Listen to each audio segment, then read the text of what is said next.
ఇచ్చిన పత్రికలో ఉన్న విషయాలే నేను రాత్రి బోధిస్తున్నాను. ఎవరికి నాశనము, ఎవరికి అంతము, ఎవరేం చేస్తారు అని చూస్తే ప్రపంచంలో ఉన్న ప్రతి మనుషుణ్ణి దేవుడు ఏం చేస్తాడంటే, ఒక సాధారణమైన రైతాంగంలో విత్తనములు విత్తి పంట కోస్తాడు. ఎప్పుడు ఆ పంట ఎందుకు నన్ను కోస్తావని బాధపడదు కదా. అలాంటి పంట మానవులమైన మనమే దేవుని చేత ముద్రించబడ్డాం, నిర్మించబడ్డాం. ప్రియులారా, అలాంటి మనకు మరణం ఉంది. ప్రతి ఒక్కరూ చనిపోవలసిందే. అయితే ఇదేనా జీవితం? ఇదేనా లాస్ట్ జీవితం అంటే? మన పురాణాల్లో 7 జన్మలు ఉన్నాయని, ఒక్కొక్కసారి ఒక్కొక్క జంతువుగా పుడతామని కొంతమంది పురాణాలు రాసిన మేధావులు వివరించారు. కవీశ్వరులు గనక కవించి పురాణాలు రాసి మన ఇన్ని జన్మలకు ఇలాంటి జంతువులుగా పుడతామని ఒక అబద్ధ ప్రవచనాలు ముద్రించినారు మేధావులు మన దేశంలో. ప్రపంచం నేటికి 270 దేశాల దాకా కనబడుతుంటే ఒక్క భారతదేశానికి మర్మయుక్తమైన సత్యం తెలియదని మనం చేస్తూ ఉంటున్నాం. ఈ ప్రపంచ భవిష్యత్తు ఏమవుతుందో తెలుసా? అంతమైపోతుంది. నీ ఇల్లైనా, ఈ భూమండలమైన, ఆకాశమైన, నా చేతిలో ఒక గ్రంథం ఉంది. 15వ అధ్యాయంలో 19-20 వచనాల్లో ఏముంటుందంటే, ఒక్కొక్క రకమైన విపత్తును దేవుడు పంపిస్తే ప్రపంచం అంతమైపోద్ది. ఏ ఒక్కరు బ్రతకడానికి లేదు. 50 మణుగులు కలిగిన వడగొండలు పడతాయంట ఆకరాలు. 50 మణుగులు ఎన్నై 50 మణుగులు బరువు కలిగిన వడగండ్లు పడతాయి. 3 పట్టణములు కనబడతాయి గ్రంథములో. అవి దాటిన తర్వాత పట్టణం విభజించబడుతుంది. ఒక్కొక్క భయంకరమైన విపత్తు సంభవించినప్పుడు ఒక్కొక్క రకమైన రీతిలో ప్రపంచం అంతమైపోతూ ఉంటుంది. మీకు సులభమైన కథ చెప్తాను, నీకు నా భాషలో చెప్తే అర్థం కాదు. ఉదయకాలము మన కోసం ఎవరైనా టిఫిన్ తయారు చేస్తే ఒక దోశ పోసుకునే పెరుగు దగ్గర ఇట్లా తిరగేస్తూ ఉంటే మంచిదని చెప్పి భోంచేస్తాం. ఈ సృష్టి యావత్తు భూమండలం ఏమైతుందో తెలుసా? కాగితపు చుట్టవలే చుట్టబడి మహావేంద్రంతో దగ్ధమైపోయి కంటికి కనబడనటువంటి బూడిదిగా మారిపోతుంది సర్వ సృష్టి కూడా. దేవుని స్తోత్రములు. అయితే ఈ రాత్రి మీరు ఏం చెప్తున్నారు, మమ్మల్ని ఏం చేయమంటారని నన్ను అడిగితే నా దగ్గర ఏమీ లేదు, గాని భగవంతుని ముద్రించిన ఈ గ్రంథములు ఏముందంటే, సృష్టి ఎలాగా ఆరంభమైనదో, ఈ సృష్టి ఎలాగా అంతమైపోతుందో, నిలబడుకున్న నేను నీవు ఎక్కడుంటామో కూడా చిరునామా తెలియదు ఈ ధనానికి అనేకులకు. ఈ గ్రంథం సాక్ష్యం ఇస్తుంది. ప్రియులారా, ఏమని సాక్ష్యం ఇస్తుంది అనంటే, అశాశ్వతమైన జీవితం ఇది. అతి దగ్గర కాలంలో ఏమవుతుందంటే, కనబడుతున్న సూర్యుడు, చంద్రుడు, నక్షత్రాలు, పంచభూతాలు ఒక్క క్షణములో లయమైపోతాయి. తర్వాత నువ్వు నేను వెతికినా కూడా సూర్యుడు కనబడడు, చంద్రుడు కనబడ్డు, నక్షత్రాలు కనబడవు. మరి ఏంటి మానవుల స్థితి? 24 గంటలు సూర్యరశ్మి లేదనుకో, చంద్ర నక్షత్రాలు లేరు అనుకో, ఏమవుతుంది? వర్షము చివరిగా పడేది ఎలాగుంటుంది? 50 లేక 5 మణుగులు బరువు కలిగిన వడగండ్ల వర్షం పడితే ఒక్కొక్క ఆ వడగండ్ల కింద 10, 15, 20 మంది చనిపోతారు. చిన్నరాయి ఎవరన్నా మన పైన వేస్తే ఎంత బాధపడతాం? ఆకాశంలో నుంచి ఒక ట్రాక్టర్కి 5 మణుగులు 5 వేస్తే పుల్లు లోడ్ అయిపోద్ది.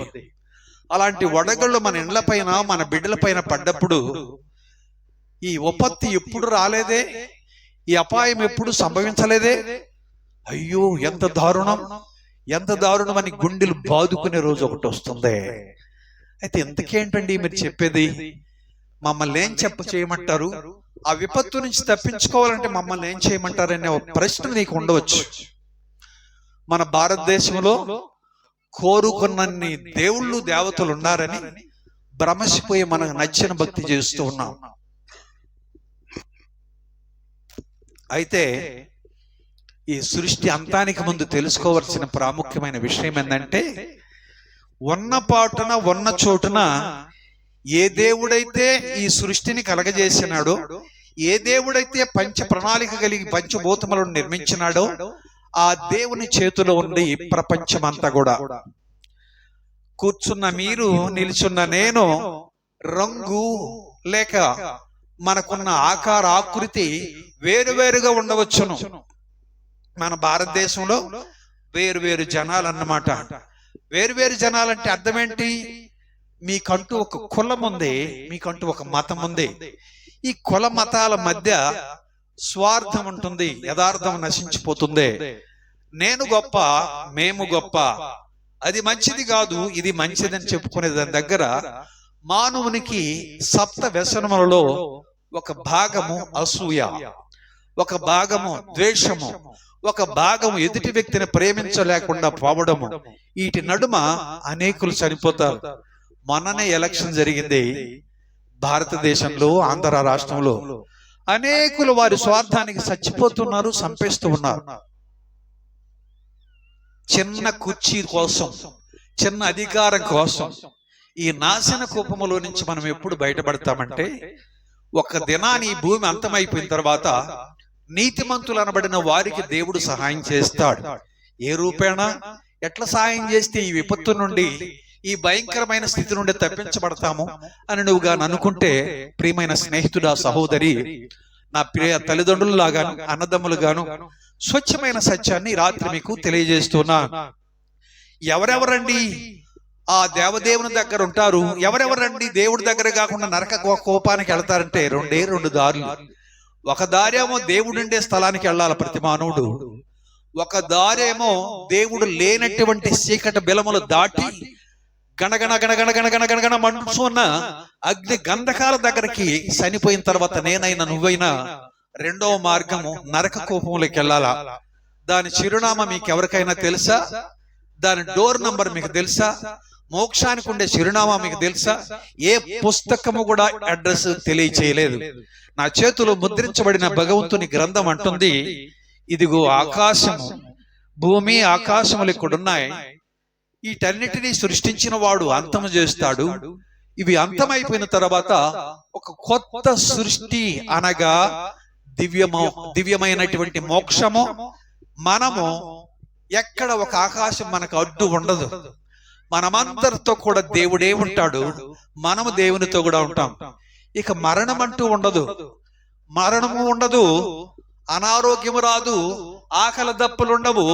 యుగయుగములు తరతరములు భగవంతునితో కలిసిపోయి జీవించే భాగ్యవంతమైన జీవితం దేవుడు మనకి ఇవ్వబోతున్నాడు. ఎలాగిస్తారయ్యా, అది ఎట్లా సాధ్యమయ్యా అని మీరు అనొచ్చు. నన్ను 3 సూత్రాలు మీకు అర్థవంతంగా చెప్తాను. ఏమిటో తెలుసా? మొదటి సూత్రం ఏంటంటే, సూక్ష్మములోనే మోక్షముందని మన పెద్దలందరూ కూడా చెప్పేవారు. సూక్ష్మము అంటే అర్థం ఏంటి? బాగా ఆలోచించండి. సూక్ష్మము అనగా అతి తేలికైనది, సులువైనది, ఎవరికో అలివిగానిది. చిన్న మాట వింటే దానినే దైవాజ్ఞ క్రమము అన్నారు. దేవుని మాట ఎవరైతే వింటారో, ఆ సులభమైన మాట ప్రకారం ఎవరైతే జీవిస్తారో మోక్షము మనకు సొంతమవుతుంది. ఆమేన్. అది ఎట్లా సాధ్యం అంటే, 2000 సంవత్సరాల క్రితము ఏ దేవుడైతే సృష్టిని నిర్మించినాడో, ఏ దేవుడైతే ఈ సృష్టి యావత్తును నిర్మించినాడో, ఏ దేవుడైతే నిన్ను నన్ను పుట్టించినాడో, ఆయన భూలోకానికి వచ్చి ఒక కన్యక గర్భవాసన, ఏ పాపము లేనివాడుగా ఈ శాపగ్రస్తమైన బ్రతుకులో ఉన్న మానవ జీవితము, జన్మ పాపము కర్మ పాపము కలిగి ఉన్న ప్రతి మానవుణ్ణి విడిపించి మోక్షానికి మార్గం చూపించడానికి 2024 సంవత్సరాలు వెనక్కి తీసుకుంటే క్రీస్తు శకము అనే ఒక నామకరణము మనకు తెలుస్తుంది. అప్పుడు క్రీస్తు అనేటటువంటి వ్యక్తి సాధారణమైన ఒక కన్యక గర్భవాసన జననమైనాడు. ఆయన జన్మలో ఎలాంటి పాపము లేదు. ఆయన జననము చాలా పవిత్రమైనది. భూప్రపంచములో చాలా మంది పుట్టారు, గాని ఏ పురుషుని సాంగత్యము లేకుండా ఎవరు పుట్టడానికి వీలు లేదు. అది మానవ జీవితానికి భగవంతుడు అనుగ్రహించినటువంటి వైవాహిక జీవితములు తప్ప ఒంటరిగా ఏ పురుషునికి పురుషుడు గాని, ఏ స్త్రీకి స్త్రీ జననం కావడానికి వీలు లేదు. అందుకని వారికి ఒక వైవాహిక జీవితాన్ని దేవుడు ఏం చేసినాడంటే, ఆరంభ జీవితంలో మనుషులు లేనప్పుడు దేవుడే భూతలంలోకి దిగివచ్చి ఒక నేల మంటితో ఒక బొమ్మను నిర్మించినాడు. ఆ బొమ్మను నిర్మించిన విధానం ఎలాగుందంటే, మట్టి బొమ్మను దేవుని హస్తాలతోను ముద్రించి అమర్చి దేవుడు ఎలాగుంటాడో అంత అందమైన బొమ్మగా మట్టి బొమ్మను దేవుడు తీశాడు. ఆ మట్టి బొమ్మ పలుకుతుందా, మాట్లాడుతుందా? లేదు కదా. ఆ బొమ్మకు దేవునిలో ఉన్నటువంటి జీవవాయువును ఓబగా మానవుడు జీవాత్మయి మట్టి బొమ్మగా ఉన్నవాడు ఈ రూపంగా అమర్చబడ్డాడు. దేవుని స్తోత్రములు. ఇది 1వ సూత్రం. రెండవదిగా, ఒక్కడే ఉన్నాడు మానవుడు, రెండవ వ్యక్తి లేరు. సకలమైనటువంటి జీవరాశులు నిర్మించిన భగవంతుడు సరిగా చూసినప్పుడు, అయ్యో నరుడు ఒంటరిగా ఉన్నాడు కదా, నరుడు ఒంటరిగా ఉండడం మంచిది కాదని మరి పురుషుణ్ణి సృష్టించిన మరికొద్ది సమయానికి ఒక్కొక్క జాతి పక్షికి రెండు ఆడజాతి మగజాతి, ఒక చతుష్పాద జంతువు, ఒక మగజాతి ఆడజాతి అన్ని నిర్మించినాడు. అయితే ప్రియులారా, ఇక్కడ మనం గమనించినట్లయితే ఒక స్వచ్ఛమైన సత్యమేం చెప్తుంది లేఖనంలో ప్రకారం అంటే, పురుషునికి గాఢ నిద్రను కలగజేసి, ఎవరికి? పురుషునికి గాఢ నిద్రను కలగజేసి కుడిపార్శ్వమునున్నటువంటి డొక్కలో ఉన్న ఆ ఎముకను విరిసి ఆ ప్రాంతంలో మాంసముతో పూడ్చివేసి స్త్రీని నిర్మించినాడు దేవుడు. ఆమేన్. ఆరంభములో స్త్రీ గర్భవాసానం, పురుషుడు స్త్రీ పుట్టలేదు. దేవుడే భగవంతుడే ఏం చేసినాడంటే, పురుషునిలో నుండి, ఎవరిలో నుండి? పురుషునిలో నుండి స్త్రీని నిర్మించినాడు. ఆ పురుషుడు మెలకు వచ్చిన తర్వాత చూసుకుంటే అర్థమైపోయింది, నా దేహం అందు ఏదో ఒక కొరత ఏర్పడుతుందని. ఎదురుగా చూస్తే ఒక అందమైన స్త్రీ కనబడుతుందే, అది సృష్టి ఆరంభం. అప్పుడు ఆయన పిలుస్తున్నాడు, ఓ స్త్రీ అనకుండా, భామ, నారీ, నరునిలో నుండి తీయబడితివి గనక నేటి నుంచి నీవు నాలో సగము నా భార్యవని మొట్టమొదటి పురుషుడు ఒక స్త్రీని దగ్గరగా చేర్చుకున్నాడు. ఇద్దరైనా సర్వ ప్రపంచంలో కూడా. దేవుని స్తోత్రములు.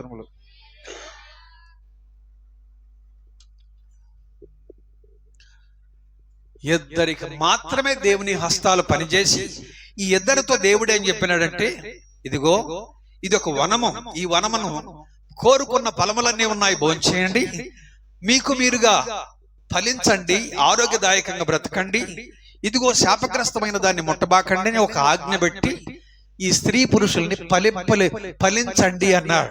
ఏమన్నారు? ఫలించడం అంటే అర్థం ఏంటి? వ్యవసాయం చేసి సావండి, చెమట పోసి సావండి అని చెప్పలేదు.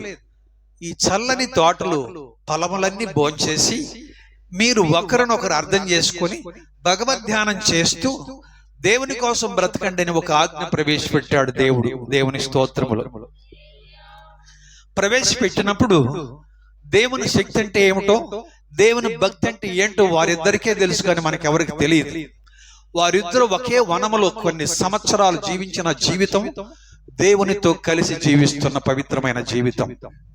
వారి వలనే మనమందరం కూడా ప్రపంచంలో ఉన్న 7 ఖండాలలో ఉండే ప్రజలందరూ కూడా ఆ ఒక్క తండ్రికి, ఆ ఒక్క తల్లికి ఏమండి జననమైన వారమే. మనందరం కూడా అందరం ఒకటే ఈ దినాననేసి ఒక ఎంఆర్ఓ కార్యాలయానికి పో, ఒక పోలీస్ స్టేషన్కి వెళ్ళు, ఒక హై స్కూల్ దగ్గరికి వెళ్ళు, మీకు వేరు వేరు కులాలు, వేరు వేరు రకాలైన మతములు మానవుడు కల్పించనివి వచ్చి మనిషికి మనిషికి ఓ భయంకరమైనటువంటి గొడవలు ప్రారంభించడానికి అవి కొన్ని గుర్తులుగా మన మధ్యలో ఉన్నాయి. గ్రామంలో ఉన్నారు కొంతమంది, మన కులం పేరు ఎందుకులేండి, మనం పేదవాళ్ళమని తెలిసి ఆ పక్కన బ్రాహ్మణులు ఉన్నారు, లేక రెడ్డి కులస్తులు ఉన్నారు, మనతో బియ్యం పొందుతారా? కారణం, మీరు పేదవాళ్ళు, మీరు వెలివేయబడ్డవారు, మాకంటే మీరు తక్కువ, మీతో మేము వీయమందకూడదు. Praise the lord. అలాగా మనిషికి వ్యత్యాసం, వేరుబందరం ఇవన్నీ కనబడతాయి. ఇలాంటి శాపగ్రస్తమైన జీవితము, పవిత్రమైన జీవితము ఒక దినాన వారు చేసిన దైవాజ్ఞకి విరోధమైన పొరపాటు చేసినందువల్ల దేవుని బిడ్డలారా పవిత్రమైన ఈ యొక్క జీవితము అపవిత్రమైపోయింది. ఆ దినాన జన్మ పాపము, కర్మ పాపము మానవుడు తెలియకనే ధరించుకున్నాడు. దేవుని స్తుతి కలుగును గాక. జన్మ పాపము, కర్మ పాపం అంటే మీకు అర్థమైందో లేదో నాకు తెలియదు, కానీ ఇప్పుడే ఏమయ్యా ఉదయం నుంచి డ్యూటీకి వెళ్ళి స్నానం చేసుకోమని ఆటోమేటిక్గా మన తల్లో, చెల్లో, భార్యో చెప్తారు. ఎందుకంటే మురికి అంటుకున్నది కదా, దాన్ని కడుక్కోవాలంటే మంచినీళ్ళు సరిపోతాయి, వేడి నీళ్ళు సరిపోతాయి. కానీ పాపమును కడుక్కోవడానికి ఏ నీళ్ళు పనికి రావని ఈ గ్రంథములో భగవంతుడు చెప్పాడు. ఆది మానవులైన మన తల్లిదండ్రులు చేసిన పాపానికి ఆ పాపము, శాపం మన పైన, మన బిడ్డల పైన పడినందువల్ల ఈ 2 రకములైన పాపమును తీసివేయడానికి భగవంతుడు 2000 సంవత్సరాలు వెనక్కెళ్తే క్రీస్తు యేసు అనే నామకరణతో ఒక కన్యక గర్భవాసాన జననమైనాడు. దేవుని స్తోత్రములు. ఎందుకండి పెళ్లికి గాని కన్యక గర్భములు ఎవరు పుట్టారు? ఈయన ఎందుకు అలాగ పుట్టాలంటే పాపము లేనివాడుగా జననమైనాడు కన్యక గర్భవాసాన. Praise the Lord. అందువలన ఆయన జననం వలన సర్వ ప్రపంచంలో ఉన్న మానవుని యొక్క జన్మ పాపం తీసివేయబడుతుంది. రెండవ పాపం పేరు కర్మ పాపము. ఏం పాపము? కర్మ పాపము. కర్మ పాపమును వైదొలిగించాలంటే ఏం చేయాలంటే కరుడుగట్టిన మన కర్మ పాపము క్రీస్తు లోకమునకు వచ్చి కల్వారి శిలువలో ప్రాణం పెట్టి రక్తమును కార్చేదాకా మానవుని యొక్క కర్మ పాపము ఎవ్వరు తీయలేకపోయారు. అంతకు ముందు చనిపోయిన వారంతా ఈ 2 రకాలైన పాపముతో సర్వనాశనమై చనిపోయి భూతలములో కనబడుతున్న పాతాళ గర్భములో చీకటి బిలమల్లోకి వెళ్ళిపోయినారు చనిపోయిన తర్వాత ఈ ప్రాణాత్మతో. దేవుని స్తోత్రం. మన వారు అంటారు కదా, గాలిలో గాలి కలిసిపోయింది, మట్టి మట్టిలో కలిసిపోయింది, ఎవడరా చిరకాలం బతికేదని కూడా చాలా సులభంగా మనం మాట్లాడుకుంటాం. కాదు సుమా, ప్రతి మనిషికి కొన్ని యుగములు, తరములు, మరణము లేని జీవితం ఉందని నా చేతిలో ముద్రించబడిన భగవంతుని యొక్క గ్రంథము సాక్ష్యం ఇస్తూ ఉంటున్నది. Praise the Lord. అయితే ఈ పాప శాపగ్రస్తమైన స్థితి నుంచి తప్పించడానికి క్రీస్తు ఈ లోకమునకు వచ్చాడు. ఆమేన్. వచ్చి ఎలాగ ప్రేమించినాడు అని అంటే కొలత లేని ప్రేమతో మనల్ని ప్రేమించినాడు. అది ఎవరికి అర్థం కాదు సుమా. లేఖనాలను విని పరిశీలన చేస్తే ఆయన ప్రేమ, పరిశుద్ధ వేద గ్రంథమైన బైబిల్ చెప్తుంది, దేవుడు లోకమును ఎంతో ప్రేమించునని ఉంది కొలత లేకుండా. ఆ ప్రేమ మన తల్లి గాని, తండ్రి గాని, అన్నదమ్ములు గాని, రక్త సంబంధులు గాని ఎవరు అలాంటి ప్రేమను మనకు చూపించలేదు. కాబట్టి ఆ ప్రేమతో వచ్చి మన కోసం ప్రాణం పెట్టి రక్తమును గార్చి పాతి పెట్టబడి సమాధిలో నుంచి 3వ దినాన పైకి లేచి ఆరోహణమై ఆకాశ మండలములోకి 40 దినములు భూమి మీద సంచారం చేసి అదుగో కనబడుతున్న ఆకాశములోకి వెళ్ళిపోతూ ఉండగా సృష్టికర్త అయిన యేసు క్రీస్తుని అనేక వందల వేల మంది చూశారు. స్వర్గం ఎక్కడుంది, ఎవరు పోయారా, ఎవడరా చూసింది స్వర్గమని మన వాళ్ళు అప్పుడప్పుడు ఈ ముదురు ప్రశ్నలు వేస్తూ ఉంటారు కదా. ఒక్క యేసు క్రీస్తు తప్ప మనసులందరికి కనబడుతూ చెప్పి మరణముని జయించి మోక్షానికి వెళ్ళిన వాడు ప్రభువైన యేసు క్రీస్తు. ఆయన సాక్ష్యం ఇచ్చినాడు. ఏమనో తెలుసా? ఆయన ఏమని సాక్ష్యం ఇచ్చాడు తెలుసా? మీరు వెళ్ళండి, నన్ను చూశారు కాబట్టి సర్వ సృష్టికి, సర్వలోకానికి వెళ్ళి ఈ సత్యమును ప్రకటించండి. నమ్మి విశ్వసించిన వాడు మరణము నుండి తప్పించబడి, పాపము నుండి విడిపించబడి మోక్షమును స్వతంత్రించుకుంటాడు. ఆమేన్ అన్నాడు. ఇది 3వ సూత్రం. యేసు ప్రభు దేవుడిని నమ్ముకొని ప్రమాణపూర్వకంగా నీ కోసం బ్రతుకుతాను ప్రభువా అని ఏ వ్యక్తి అయితే ఒప్పుకుంటాడో, ఎలాంటి రుసుము చెల్లించకుండా, మరి తమలపాకు తొడిమి కూడా అడగకుండా, ఈ దేహము దేవుని ఆలయం. ట్రాక్ తీసుకున్నాను. దేవదేవ, ఈ దేహము దేవుని ఆలయం. Praise the Lord. ఏది దేవుని ఆలయము? ఈ దేహము దేవుని ఆలయం. ఈ ఆలయమును దేవుడు ఆయన కట్టుకున్నాడు గనక దీన్ని పవిత్రపరిస్తే దేవుడు 3 ఆకాశాల పైకి వెళ్ళిపోయిన దేవుడు మన చిన్న హృదయములోకి వస్తానని చెప్పి వాగ్దానం చేశాడు. హల్లెలూయా. బాగా ఆలోచించండి. దేవుడు ఎక్కడున్నాడని పోతున్నారు మీరు? ఏ స్థలమునకు వెళ్తున్నారు మీరు? దేవుని యొక్క విలువలంటే ఏమిటి, దేవుని శక్తి అంటే ఏమిటి బాగా పరిశీలన చేయాలి. దేవుని శక్తి మానవుడు రుచి చూడకుండా మోక్షానికి వెళ్ళడానికి వీలు లేదు. నేను ఇప్పుడు కొంత చరిత్ర పొడిగించాలనుకుంటున్నాను. దేవుడు ఉండే చోటుకి మానవుడు రావట్లేదు. మనం ఉండే చోటుకు దేవుడు వస్తాడు. దేవుడు ఉండే చోటుకు స్వయంగా పోలేము.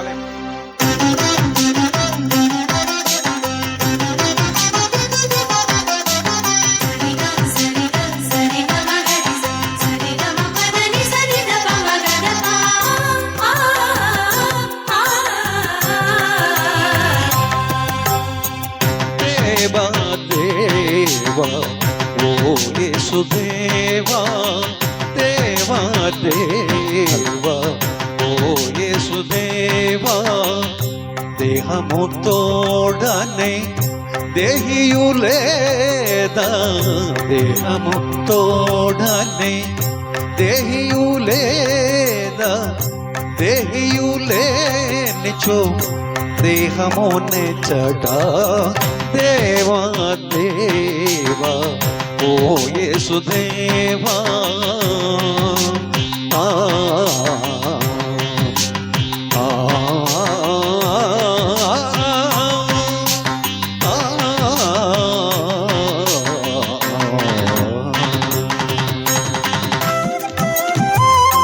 ఎక్కడయ్యా దేవుడున్నాడు? 3 ఆకాశాల పైన పరలోకంలో మోక్షంలో ఉంటాడు. భూతలంలో ఉన్న మన దేహమునకు ఆయన రావాలి, కానీ మనం అక్కడికి వెళ్ళలేము.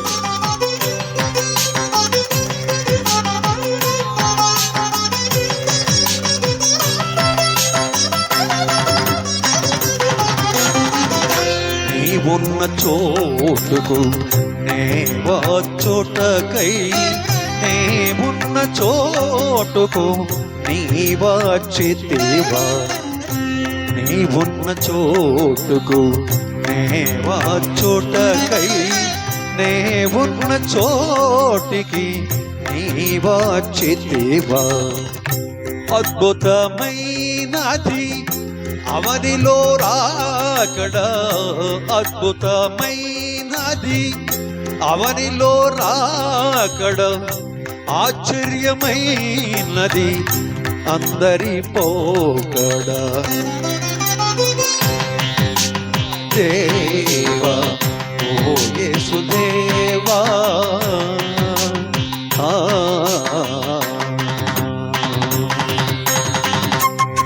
Praise the lord. మనముండే చోటుకి దేవుడు రావడం అంటే సామాన్యమా? చిన్న కష్టం వచ్చింది, ఈ కష్టం వచ్చినప్పుడు మనం ఎక్కడికన్నా వెళ్తాం సలహా తీసుకొని. ఒక ఎదురింటామి డాక్టర్ గారి అడ్రస్ ఇస్తారు, మరొకరు ఒక మంత్రించేటట్టు వాళ్ళ దగ్గరికి పంపిస్తారు. నా ప్రియమైన మిత్రులారా, వాక్యం వినండి. ఒక చిన్న సాక్ష్యం కూడా చెప్తాను. ఒక వ్యక్తి ఏ మనుషులు బతికించలేరు కదా ఆ వ్యాధి నుండి, ఆ పాపము నుంచి ఎవరు విడిపించలేరు కదా అన్న స్థితిలో ఒక వ్యక్తిని గాన క్రైస్తవులు ఇద్దరు ఉన్న ప్రార్థనా పరుల దగ్గర కూర్చోబెడితే చచ్చిపోతున్న వ్యక్తిని బ్రతికించే దైవ శక్తి మానవుల్లో దేవుడు ప్రవేశపెడుతున్నాడు.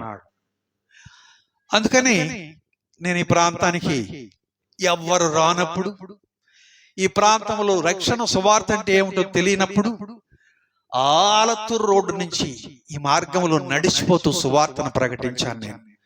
ఒక 30 ఏళ్లకు ముందు వాళ్ళు ఎవరో ఎలాంటి వారు తెలియదు. ఈ ప్రాంతంలో అనేక మంది వచ్చి నానా రకాలైన పిశాచి బాధ బంధకముల నుండి వ్యాధిగ్రస్తులయ్యుండి, ఇక్కడ ఒక కురవాడు ఉన్నాడు, ముసలుడు అయిపోయినాడు, అయిపోయలేరా, మోసుకురాబడ్డాడు. ఏం చేయబడ్డాడు?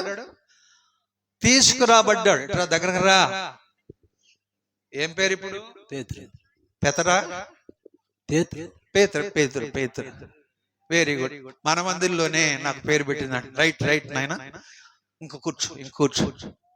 ఎందుకంటే ఆపదలో ఉన్నప్పుడు బ్రతికించేది తల్లిదండ్రులు కాదు, ఆపదలో ఉన్నప్పుడు భగవంతుడు బ్రతికిస్తాడు. శ్రీకాళహస్తి పట్టణంలో ఒక చిన్న ఆరాధన స్థలంలోకి ఎవరో తీసుకొని వస్తే వానికుండే జబ్బు పిశాచి బంధకాలు తెగిపోయి యేసు ప్రభువుని నమ్ముకున్నాడు పేతురు. Praise the lord.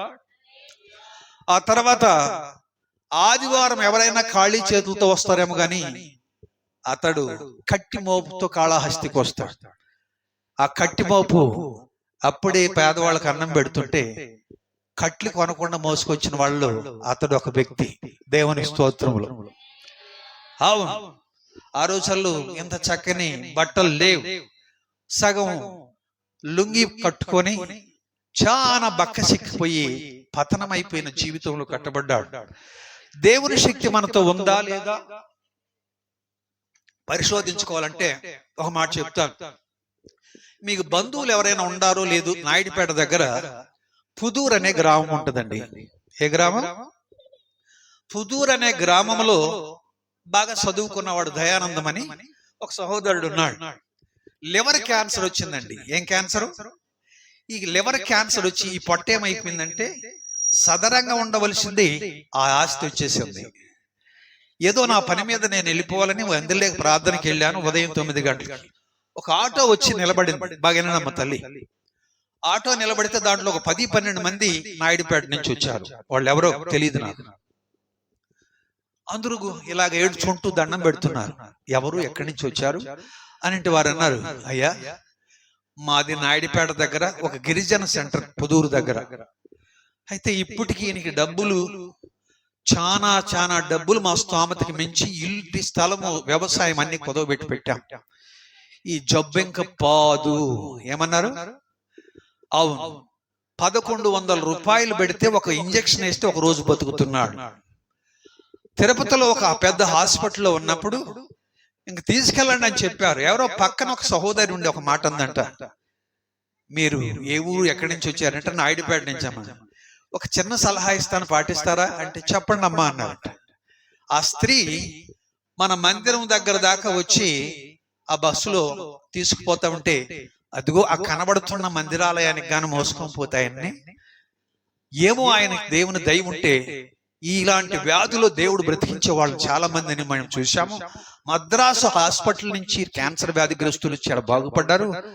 నేను నా భర్త విడిపోయి ఆ మందిర్లోకి వెళ్ళి బాగుపడ్డాము. మీకు టైం ఉంటే రండబ్బా అని చెప్పేసి ఆమె దిగి వెళ్ళిపోయిందంట కాళహస్తిలో. వాళ్ళు ఇంటికి వెళ్ళి ఏడైతే ఏముంది యేసు ప్రభు కదా అని దాన్ని ఏమంటారు నాయుడుపేటలో ఉండే ఒక్కొక్క చర్చిలో తీసుకుపోయి 3 రోజులు పెట్టుకొని ప్రార్థనలు అడిగితే పోతాదులే అంటే వ్యాధి రోజు రోజుకు మంచిది ఎక్కువైపోతుందంట. పేరు దయానందం, 2 బిడ్డలు, భార్య మంచిది. అయితే వాళ్ళు అంటున్నారు 3 రోజుల తర్వాత మళ్ళా ఆటో వేసుకొని వచ్చి సావైన బ్రతుకైనా కొన్ని దగ్గర తిరిగాం, ప్రార్థన నమ్ముకున్నాం, మీరెవరో మాకు తెలియదు. ఒక స్త్రీ అడ్రస్ ఇచ్చింది.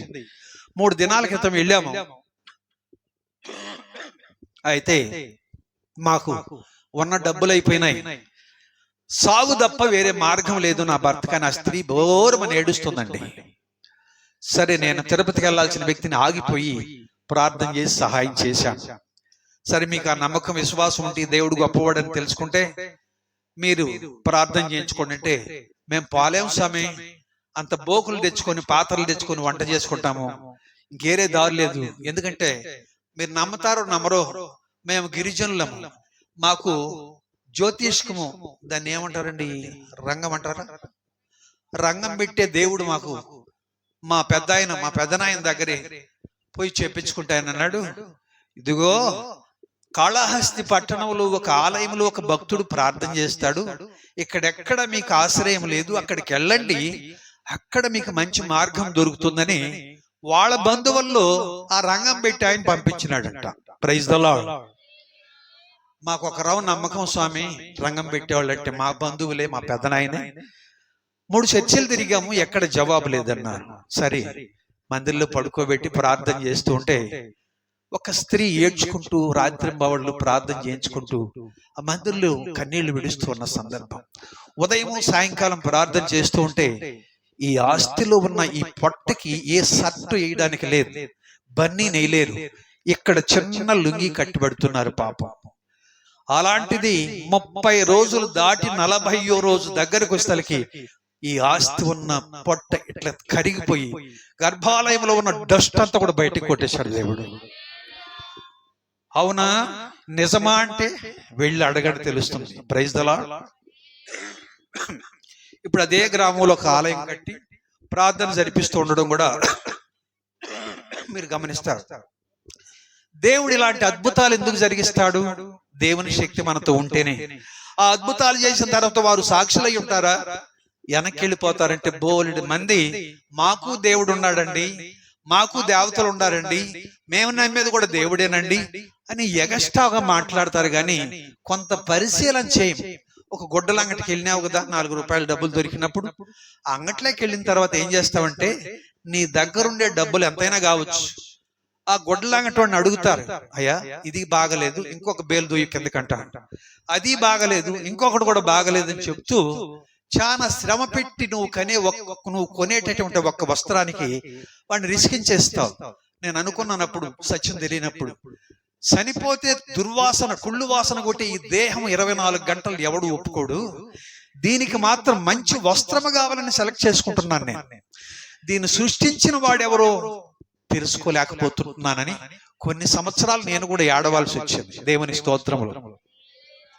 ఆ తర్వాత ఒక దినాన ఆయన ప్రత్యక్షమై, రక్షించకపోతే ఈ దినాన ఇన్ని లక్షల రూపాయల వస్తు వాహనాదులతో మీ గ్రామానికి రావాల్సిన కర్మ నాకు లేదు, గతి లేనోడిని కాదు, ఇక్కడ ఉన్నవారు కూడా గతి లేనోళ్ళు కాదు.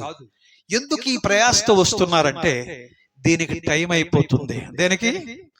ఈ సృష్టికి టైం అయిపోతా ఉంది. ఎన్ని రోజులు? ప్రతి ద్వీపము పారిపోయెను, ప్రతి దీపము పారిపోయెను, పర్వతములు కనబడకపోయెను, మనకు కనబడుతున్న కాటూరు కొండలు కరిగిపోయెను, 5 మణుగుల మణుగులు గల బరువు గల పెద్ద వడగండ్లు ఆకాశంలో నుండి పడి మనుషుల మీద పడెను. ఆ వడగండ్ల దెబ్బ మిక్కిలి గొప్పదైనందున మనుషులు ఆ దెబ్బను బట్టి దేవుని దూషించి అనేక మంది చనిపోయారు. ఎవరు తప్పిస్తారు? మీరే చెప్పండి. ఏ కాలంలోనైనా 5 మణుగులు కలిగిన వడగండ్లు ఆకాశంలో ఎవరు సృష్టిస్తారో ఒకసారి గుర్తుపెట్టుకోండి.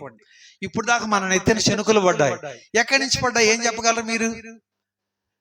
ఆకాశమే, అవతల తెలియదు కదా, దేవుని సృష్టి అని మీకు తెలియదు కదా, ఏమో పడుతుంది వర్షం, అంతేనా? ఎంత అమాయకులు మనం.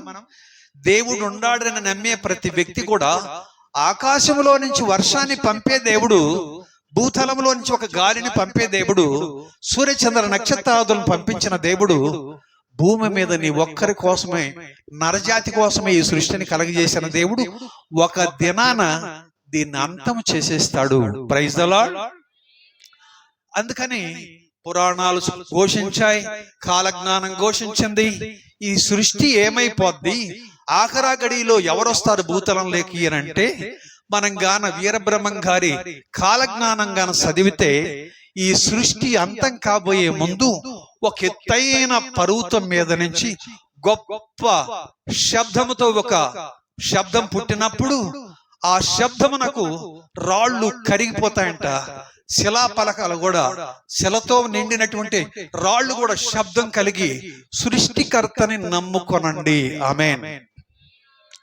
ఒకవేళ అడ్రస్ ఇవ్వాలంటే మీకు దొరికితే మరి 900 సూక్తులు కలిగినటువంటి కాలజ్ఞానం అని వీరబ్రహ్మం గారు రాసిన దాంట్లో చూస్తే, శ్రీశైల మల్లన్న భ్రమరాంబ కలిసి ఏ శిలా విగ్రహాలు అయితే మీరు ప్రతిష్ఠించారో ఆ శిలా విగ్రహాలు అప్పుడు ఏం చేస్తాయంటే, ఆకాశంలో ఏమవుతుందంటే ఒక గొప్ప బసవన్న రొంకేస్తే ఏ శబ్దం వస్తుందో ఆ శబ్దానికి రాళ్ళు కదిలి బయటికి వస్తాయి. ఆమేన్. అప్పుడు సృష్టికర్తను నమ్ముకోమని రాళ్ళు సాక్ష్యం ఇస్తాయి అని వీరబ్రహ్మం గారు కాలజ్ఞానంలో తెలియజేశాడు మనకి. దేవుని స్తోత్రములు. అవునా? అయ్యి ఎలాగ సాధ్యము అంటారా? మనము పూజిస్తున్న, మన బంధుగణం పూజిస్తున్న శ్రీశైల మల్లన్న ఏమండి, ఆయన భార్య 2 విగ్రహాలుగా కనబడుతూ ఉంటే వీరభోగ వసంతరాయుడుగా రంకు వేస్తాడు పర్వత శిఖరాగ్రహం నుండి.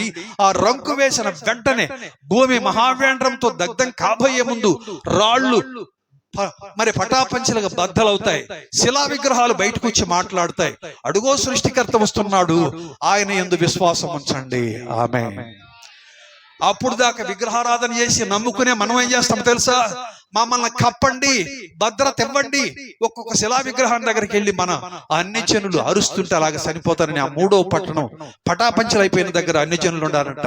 అంటే దేవుణ్ణి ఎరగని వారు ఎవరి దగ్గరికి పోతే ఈ రక్షణ ఉంటుంది, ఎవరి విపత్తును ఈ ఆపదను తప్పిస్తారు అని చూస్తే నా ప్రభు అంటున్నాడు, ఇదిగో నా యొద్దకు రండి. ఏమంటున్నాడు? నేను మీకు విశ్రాంతిని కలగజేస్తాను, మీ ఆత్మకు శాంతిని కలగజేస్తాను, మోక్షములో మార్గమును సరళం చేస్తాను. ఆ ఉగ్రత దినం రాకమునుపే యేసు క్రీస్తును దేవుడిని రక్షకుడిని నమ్ముకొని పరిశుద్ధమైన జ్ఞానస్థానం అభ్యసించి ఆజ్ఞానుసారంగా జీవిస్తే ఆ ఉగ్రత దినాన మనం ఉండము, మోక్షములోనికి వెళ్ళిపోతాం. కరతాళతో దేవుని స్తోత్రం చెప్పుదాం. నీవు నేను ఒక 3 అంతస్తుల భవనం ఎక్కాలంటే ఎంత కష్టం. ఇక్కడ నా చేతిలో ఒక ఇసుక రేణువుని నేను నాకు శక్తివంతముతో విసిరితే ఎంత దూరం పోద్దు, అంత దూరం నుంచి మళ్ళీ వచ్చి కింద పడిపోద్ది కదా. నీ ప్రాణాత్మకుండే విలువెంత, బరువెంత. ఈ రోజుల్లో చదువుకోని బిడ్డలు ఎంతమంది ఉన్నారు? ఎందరో చదువుతూ ఉన్నారు. పుస్తకాలకి కొరత లేదు, చదువు కొరత లేదు. కానీ దైవికమైన జ్ఞానాన్ని సంపాదించుకోవడానికి మనిషి రాసిన పుస్తకాల్లో దేవుడు ఉండడు. ఆమేన్.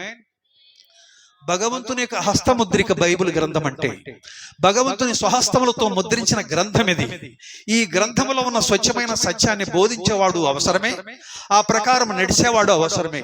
ఇందులో ఉన్న మాటలను చదివి గ్రహించి ఆ ప్రకారం నడుచుకున్న వారు ధన్యులని గ్రంథారంభము చూస్తూ ఉంటున్నాము ప్రకటన గ్రంథములు.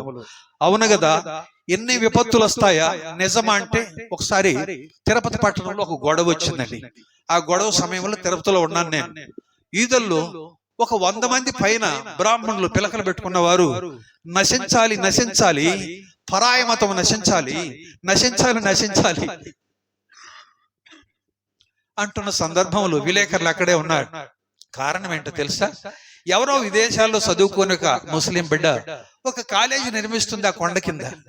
ఆ మతం అక్కడ ఉండకూడదని మరి అర్చకులు పురోహితులు కలిసి ఒక ధర్నా నిరసన తెలియజేస్తున్న రోజులవి. ఒక 5 సంవత్సరాల క్రితం అనుకుంటున్నారు. అయితే వీళ్ళకి అంత అసూయ ఉందా? మనిషి మనిషిని ప్రేమించలేకపోతున్నాడు. మతం అనుకున్నటువంటి స్వార్థం మనిషిని నాశనం చేస్తుంది.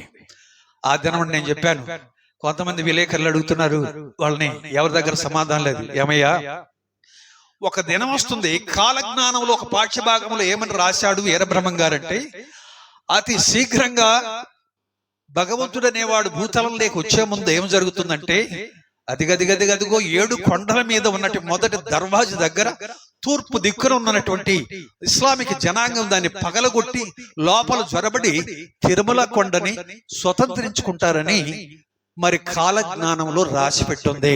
ఆమేన్. కాలజ్ఞానంలో రాసి పెట్టింది కాదనడానికి మీరెవరయ్యా? ఆ రాతనేమన్నా తుడిపేస్తారా? ఆయన్ని తప్పుడు సిద్ధాంతం కలిగిన వ్యక్తి అని చెప్పగలరా? ఎందుకంటే మీకు వాదాలు దాన్ని స్వతంత్రించుకుంటారు. ఎట్లా? మీ తల్లే బాబు, ఇస్లామిక్ జనాంగమైన మీ తల్లి బీబీ నాంచారమ్మ అక్కడ భారీగా ఉన్నప్పుడు కింద కూర్చోవడానికి బెడ్కి చోట్లేదా? కాలేజీ తన సొంత డబ్బులతో కట్టుకుంటుంది. అవునా? న్యాయం మీకు బాగా తెలిసి ఉంటే, గ్రంథాలు మీకు బాగా తెలిసి ఉంటే ఘర్షణలు స్వార్థం రాదు కదా అని నేను మనవి చేశాను. దాంతో పేపర్లలో కూడా వేరు వేరు రాతలు పుట్టాయి.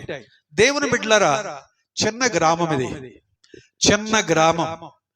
దేవుడు ఎలాగొస్తాడో చెప్పాను. మొదటి రాకడ ఒక కన్య గర్భవాసాన్ని పుట్టి శిశువుగా 33.5 సంవత్సరం యవ్వన ప్రాయంలో ప్రాణం పెట్టి ఆరోహణమై మోక్షమునికి వెళ్ళాడు యేసు ప్రభు. Praise the Lord. వెళుతూ ఉండగా 15 దేశములకు చెందిన వారు కన్నులారా చూశారు యేసు ప్రభువుని. ఈ దినమున చనిపోయే ప్రతి వ్యక్తి క్రైస్తవుడైతే ఆయన పోయిన మార్గమునే మోక్షములకు వెళ్తాడు. ప్రభు అన్నాడు, నేనే మార్గమును సత్యమును జీవమునై ఉన్నాను, నా ద్వారా తప్ప మోక్షములకి మరొక నామములో నీకు రక్షణ సంభవించేది లేదు, సంప్రాప్తమయ్యేది లేదు. ఈ జన్మ కర్మ పాపము వైదొలిగించే దేవుడు ఒక్కడే, ఆయనే ప్రభువైన యేసుక్రీస్తు. అరే మాకు బోలెడు మంది ఉండారా దేవుళ్ళు, నువ్వు బోలెడు మంది కాదు, ప్రపంచమంతా తెచ్చిపెట్టుకో. నీ ఆపత్కాలంలో మొర్ర పెడితే నీతో పలకరించే నాదుడే ఉండడని చెప్తున్నాను. యేసు ప్రభు పిలిస్తే పలికే దేవుడు, ప్రార్థన చేస్తే మన మొరాలకించి మన బిడ్డలను బాగు చేసే దేవుడు. తెలుసా? అదిగో దీనికి ఎదురుగా ఉండే ఊరు పేరేమంటారా? రెడ్డిగుంట బాడవలో ఒక మందిరం కట్టించాను. అప్పుడు ఇక్కడ ఎవరు నమ్ముకోలే. ఆ మందిరం దగ్గర ఈ టైంలో రాత్రులు అయితే ఆ వడ్డీ గుంపు సారాయి దాగి అట్టబడిపోతారంటే, ఇదిగోనండి అక్కడ గొల్ల కొడుతుంది, దీని ఏమన్నా కంకర కొడతారు. కంకర కొట్టి ఆ గుట్ట మీద సారాయి కాయ భార్యాభర్తలు ఇద్దరు తాగి అక్కడే పడిపోయేటటువంటిది. అలాంటి గ్రామాన్ని దేవుడిలాగా మార్చాడు. నేను నడిచిపోయి ప్రకటించిన సత్యానికంటే వాళ్ళకి కంకర కొట్టే యజమానులైన నాయుళ్ళు సోరమాల నుంచి మరి లింగనాయుడుపల్లి నుంచి వచ్చి వాళ్ళ మంచాల మీద కూర్చొని బీడీ ముట్టించుకుంటే అనేవాళ్ళు రెడ్డిగుంట బాడవాళ్ళు, మా ఇండ్లలో పొగ రాకూడదు, ఇక్కడ బీడీ తాకూడదు, మేమందరం పరిశుభ్రమైన జీవితం కలిగి దేవుని నమ్ముకున్నామని వడ్డీ వాడకు చెందిన వారు మారు మనసు పొందినారు. నీకు స్తోత్రాలు. ఆ మైదానాల్లో కూడా వడ్డీ వాళ్ళకు పెళ్లిళ్ళు చేశాను యేసుప్రభు నామంలో చెప్తున్నాను. ఇన్ని కార్యాలు చేస్తే ఈ ప్రాంతంలో ఎప్పుడూ రెండో కారు పండేది కాదు. కాలి నడకన పోయి ఆ దుమ్ములో మోకాళ్ళు వేసి ప్రార్థన చేస్తే నేను అడుగుపెట్టిన మొదటి సంవత్సరమే రెండవ కారు పంటకి దేవుడు వర్షాలు పంపించినాడు. మీకు తెలుసు కాబట్టి ఎందుకు చెప్తూ ఉన్నాను. అనేక మంది రైతులు యేసుప్రభువుని నమ్ముకున్నారు, అనేక మంది పేదవాళ్ళు యేసుప్రభువుని నమ్ముకున్నారు, అనేక మంది బ్రాహ్మణులు, పురోహితులు, అర్చకులు ప్రభువుని నమ్ముకున్నారు, అనేక మంది భూత వైద్యులు ప్రభు అయిన యేసుక్రీస్తుని దేవుడిగా నమ్ముకున్నారు. Praise the Lord. ఈ రాత్రి కాలము అందరి బలి చెప్పడానికి నేను రాలా.